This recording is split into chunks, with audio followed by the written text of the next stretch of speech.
show you my technique that I use to paint straight lines butting up against another piece of the furniture without taping. I've got a couple different methods. I get a decent amount of paint in my brush, but not too much that it's gonna cause a problem and inch up on this piece here.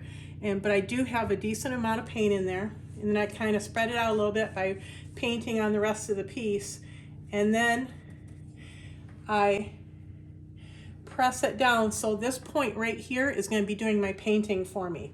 I press it down so the bristles are bent just a bit, and I lean in to have that part of the brush paint my straight line. It takes a few back and forths because you want to do a perfectly straight line and not get too much paint where it bubbles up on this part here. And then another technique is doing it like this, but you have to have, this is a Wonder brush, a Retica Wonder brush, and it's fairly narrow, but it's strong enough, it's stiff enough that it goes where I want it to go. And you can also do this. I call it the wiggle method. Or this, where I just push the bristles up against where I want it to go. But my favorite thing to do is this method because I think it's the most accurate and the quickest way.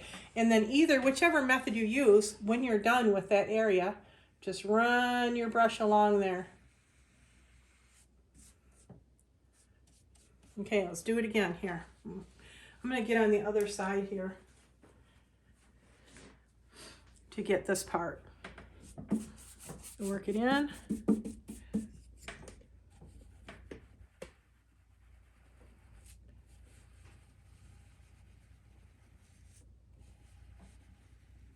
I'm just using that tip right there to paint it.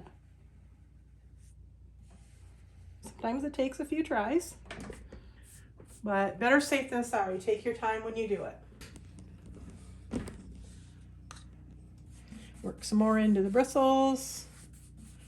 And once you do it a few times, you get pretty confident and it doesn't take as long.